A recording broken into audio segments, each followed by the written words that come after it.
अल्लाह के रसूल सल्लल्लाहु अलैहि वसल्लम ने मुआज़ इब्न जबल को आखिरी ज़माने में शाम का गवर्नर बना के भेजा। शाम का गवर्नर, आखिरी ज़माना था 9 हिजरी के बाद का।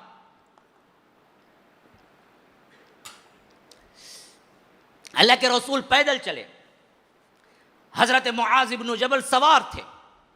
कहा कि अल्लाह के रसूल ये कैसी बेअदबी है, मैं सवार आप पैदल, या तो इजाज़त दीजिए मैं उतर जाता हूँ, या तो आप भी सवार हो जाइए, या आप सवार हो जाए मैं पैदल चलता हूँ। कहा कि नहीं मुआज़, अल्लाह के राह में चंद नेकियां लेने का मुझे मौका मिला है तो मैं क्यों ना छोड़ दूँ। रसूल जैसी शख्सियत मुआज़ की बात पकड़े चल रहे थे। अल्लाह के रसूल ने इजाज़त नहीं दी उतरने की, मुआज़ तुम बैठे रहो। यहाँ तक कि मदीने का बॉर्डर आ गया, यहाँ से अब शाम को निकलने वाले थे। और रिकाब में जहाँ पर क्या है, घोड़े के ऊपर रख के पाँव रख के चढ़ा जाता है, उसे बोलते हैं रिकाब। जिस तरह क्या है गाड़ियों के लिए सीढ़ियाँ होती हैं, उसी तरह घोड़ों पे क्या होता है, उनके जीन के साथ रिकाब होता है जिसमें पाँव रख के चढ़ते हैं। जब वहाँ तक पोजीशन आ गई और वो चढ़ के जाने लगे और अल्लाह के रसूल उन्हें बाग छोड़ के जाने लगे, कहा मुआज़ एक नसीहत करता हूँ याद रखो, क्योंकि मैं समझता हूँ कि अगली मर्तबा जब तुम शाम से लौटोगे तो शायद मैं नहीं रहूँगा, मेरी कब्र पर से गुजरोगे। हज़रत मुआज़ धार धार रोने लगे। अल्लाह के रसूल ऐसे वक्त में मुझे जुदा करते हैं आप, मेरी तो शदीद ख्वाहिश है कि मैं आपके साथ रहूँ। आप कहते हैं कि आपकी क्या है वफ़ात भी करीब है और मैं अगली बार आपको नहीं देख सकूँगा, और ऐसी हालत में आप कहते हैं कि शाम का गवर्नर बन के जाओ, मुझे नहीं चाहिए, लेकिन रसूल मैं आपके साथ रहता हूँ। कहा कि नहीं मुआज़, मेरा हुक्म यही है कि तुम जाओ। तो मुआज़ ने क्या है पत्थर की तरह अपने दिल को बांध लिया। फिर ऐसे वक्त में अल्लाह के रसूल ने कहा कि मुआज़ एक आखिरी वसीयत तुम्हें मैं करता हूँ, जहन में रखना, क्योंकि तुम गवर्नर बन के जा रहे हो, बड़े बन के जा रहे हो, सब तुम्हारे माथे हती में होंगे, तुम्हारे पास पावर है। अब देखो याद रखो, इय्याका व दाअवतल मज़लूम फ़इन्न बैनहु व बैनल्लाहि हिजाब। देखो मज़लूम की बद्दुआ से बचो, मज़लूम की बद्दुआ से बचो। खा काफिर हो, खा मुशरिक हो, खा मुल्हिद हो, खा कोई भी मज़हब का मानने वाला हो, खा मुसलमान हो या नहीं हो, अल्लाह और उसके दुआ के दरमियान कोई हिजाब नहीं होता। अल्लाह फ़ौरन कबूल करता है, अल्लाह फ़ौरन कबूल करता है मज़लूम की बद्दुआ। ये नहीं देखता कि उन्हें काफिर है। जिन बीवियों को पीसते हैं शौहर, जिन ससुराली घरानों के अंदर बहुओं को तजलील किया जाता है, याद रखो वो मजलूम है। अगर उनकी निकली हुई अगर तुम्हें दुनिया में नहीं मिली तो वो आए सब मिलके अजाब की शक्ल में तुम्हें आखिरत में मिलेंगी। अल्लाह के पास देर है, अंधेर नहीं है। देर हो सकता है। जिन जिन घरों में बहुओं को लाकर जेठ और ननन के कपड़े धुलाए जाते हैं, जिन जिन घरों में क्या है काम वाली से बदतर सलूक करके भी क्या है उन्हें खाना तक बराबर नहीं दिया जाता है, जिन जिन घरों के अंदर आपको तमाम काम तकसीम होते हैं सिर्फ बहू के लिए, खुद अपनी बेटी ननन के लिए नहीं होता है, अल्लाह की कसम याद रखो उनके जुबान से नहीं उनके दिल से निकलने वाली आह को भी अल्लाह बगैर किसी रद्दो के कत के कबूल करेगा। और वो आहें या तो तुम्हें दुनिया में बर्बाद करेंगी या आखिरत में। अच्छी तरह याद रख लो, जितने सांसें जालिम है ना वो गुर्दे फेलियर होके मरती है। डायलिसिस खाओ भुगतो, हाँ क्यों नहीं करेगा अल्लाह। बेड में ऐसे पड़ाता है मरते वक्त 3-3 4-4 साल कोमा में पड़ी रहती हैं, हाँ खलासत का भी होश नहीं होता है। ऐसे फिर आता है अल्लाह, फिर उसके बाद बुलाता है। अच्छी मौत नहीं देख सकते सासों की अमूमन जो जालिम है, अच्छी मौत नहीं देख सकते, खातिमा बिल खैर नहीं देख सकते। याद रखो, जाओ अगर नहीं है तो नोट करो अपने अपने खानदानों में। मैं कह रहा हूं अगर सही नहीं है तो फिर पूछो कितनों की हैं जो जालिमाना तौर पर अपनी जिंदगी में जुल्म करते करते उन्होंने क्या है अपनी जिंदगी बिता दी शौहरों की खातिर। आखिरी में वही सास कैंसर, वही सास गुर्दे फेलियर, वही सास बीमारों का मजमुआ, रगड़ रगड़ के मरती है, रगड़ रगड़ के कुत्ते की जो मौत होती है। वैसे अल्लाह यही दिखाता है, जुल्म करते हो ना भुगत के जाओ, यहीं भुगत के जाओ। सिर्फ यहाँ से ख़त्म नहीं, वहाँ भी लूँगा पूरा पूरा बदला फिर बाद में भी। हाँ हमने मामूली समझ रखा है मुआशरे को। अल्लाह देखने वाला नहीं है। अल्लाह तबारक व तआला जुल्म पे कैसे राजी हो सकता है? हमने खानदानों की बागदौड़ ही जुल्म पे रखी हुई है। खुद की बेटी होती उसको एक काम नहीं, घर में नई नवेली दुल्हन आती उसका पूरा किचन संभालना, ये कौन सा इंसाफ है? वो आई बीवी, तुम्हारे बेटे की बीवी बन के आई, तुम्हारे खानदान की नौकरानी बन के आई।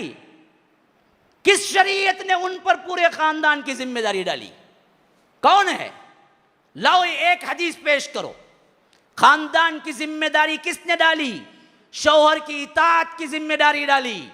हाँ, अखलाकी तौर पर सास ससुरे का कुछ ख्याल रख लेती है तो अच्छा है, अखलाकी तौर पर वो भी। कानूनी जिम्मेदारी नहीं, कानूनी जिम्मेदारी शौहर की है बस।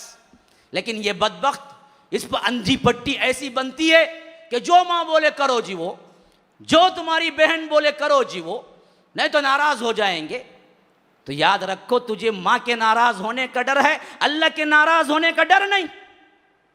अल्लाह तबारक व तआला छोड़ दे, अल्लाह तबारक व तआला इसको माफ कर देगा, अल्लाह तबारक व तआला इस जिंदगी से रफ़ो दरगुजर कर देगा? नहीं, अल्लाह अपने तौर पर कोताही गुनाह होता है तो माफ कर सकता है। तुम्हारा इनफरादी गुनाह था, अल्लाह कहता है कि मैं चाहूं तो माफ कर दूं। लेकिन बंदों का जुल्म था, गुनाह था, बंदे जब तक नहीं माफ करेंगे अल्लाह भी माफ नहीं करता। अल्लाह नहीं माफ करेगा जब तक के बंदे नहीं माफ करते। इसी से हमने देखा है बहुत से मरते वक्त सासों को एहसास होता है तो बहुओं से माफिया मांग के मरती है। मैंने बहुत जुल्म किया था, आज पा रही हूं, बहू माफ कर दो। उस वक्त माफ नहीं करके क्या करेगी? बहू भी माफ कर देती। हाँ, हमने बहुत देखा है, पढ़ा है। मैं ये नहीं कहता कि क्या है, सब ऐसे हैं, लेकिन आज का कल्चर ही ऐसा है। ये जुल्म जियादती ना होते हुए तलाक, जब चाहे जो चाहे। ये बदबख्त है, ये बदनिगाह है, ये रात भर किसी के पीछे फिरता है, ये मासूम सी औरत इसके बच्चों को संभाल के इसके रात के आने तक तकती रहती है, लेकिन बेवकूफ़ आके इस पे चिल्लाता है, इस पे गर्म होता है और नौबत यहाँ तक पहुँचती है कि जाओ तलाक तुम्हें। अब रोती धोती माँ की दहलीज पे आ गई, पुरसा ने हाल कोई नहीं, पैसा कहाँ से आए, बच्चों को कौन पढ़ाए, इसको कौन देखे। फिर मुआशरे में इंतशार, फिर मुआशरे के अंदर बदकारियाँ फूटती हैं। औरत जाए तो कहाँ जाए, मुतल्लका जाए तो कहाँ जाए, कौन पनाह देने के लिए तैयार है? बगैर अपनी लज्जत के एक पैसा खर्चा करने के लिए तैयार नहीं है मर्द। आज का इतना गिरा हुआ मर्द है, वो क्यों इसको पैसा देगा रहम करम पे? नहीं, तो अपनी इस्मतें लूटती हैं, अपनी इस्मतें लूटती हैं, अपनी इज्जतें खोती हैं, मुआशरे में अनारकली पहलती है, मुआशरे के अंदर बेहयाई फैलती है, मुआशरे के अंदर क्या जिना फैलता है, फिर इनकी भी अपनी कुछ बनती है। तब तक के दिल सियाह हो चुका होता है दोनों का। लेकिन वजह कौन बना? मर्द। अगर ये बदबख्त तलाक न देता तो इस मासूम सी बच्ची जो आज जानी बन चुकी है, एक घरवाली बन के जिंदगी गुजार रही होती। इसने शुरू किया था। अल्लाह छोड़ देगा इसको? अल्लाह माफ कर देगा इसको? क्या सोच रखे हैं अल्लाह के बाद? अल्लाह जालिम के सपोर्ट करेगा? मजलूम से अल्लाह तबारक व तआला छोड़ देगा? फिर तो अल्लाह इंसाफ वाला कहां रहा? अल्लाह के इंसाफ का तकाजा है। अल्लाह की कसम खा के कहता हूं, दोबारा कहता हूं, सहबारा कहता हूं, अल्लाह के इंसाफ का तकाजा है। अल्लाह मुंसिफ है। इसके लिए जरूरी है कि इन बदबख्तों को अल्लाह तबारक व तआला जहन्नम का अजाब का मजा चकाएगा। मामूली नहीं है। तुम रोजेदार बन जाओ, लेकिन तुम बीवी के साथ क्या करते हो अल्लाह को मालूम है। तुम तहज्जुद गुजार बन जाओ, तुम लोगों के सामने बड़े नमाजी बन जाओ, लेकिन मामलात में तुम सही नहीं हो तो याद रखो अल्लाह तबारक व तआला के पास से छुट के नहीं जा सकते। अल्लाह तबारक व तआला तुम्हारी नमाजों से धोखा नहीं खा सकता। वो जाओ किसी दूसरे मुसलमानों को धोखा दो। अल्लाह तबारक व तआला के सामने हर चीज आया है। रात के पर्दे में तुम क्या करते हो, दिन के उजाले में तुम क्या करते हो, वो सब कुछ मालूम है।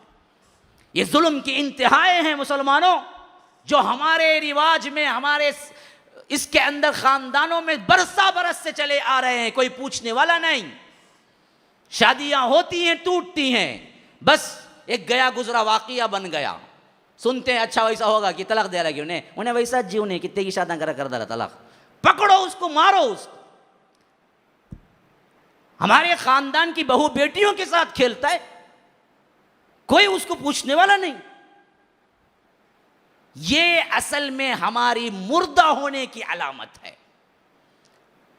हमारे बेटियों पे जुल्म हो, हमारे बहुओं पे जुल्म हो, हमारे खानदान मुंतशिर हो, हमारे बेटियां इस्मत दरी और इस्मत को बेच रही हों, हमारी बेटियां जानिया बन रही हों, और उम्मत के नौजवानों को ख्याल तक न गुजरे कि उम्मत की बेटियां कहाँ जा रही हैं, फिर तो उम्मत कहलाने के काबिल नहीं, इंसान भी कहलाने के काबिल नहीं, जानवरों से बदतर कहला। उलाइका कल अनआम बल हुम अदल, जानवरों से भी बदतर जिंदगी गुजार रहे हैं। ये कैसी जिंदगी है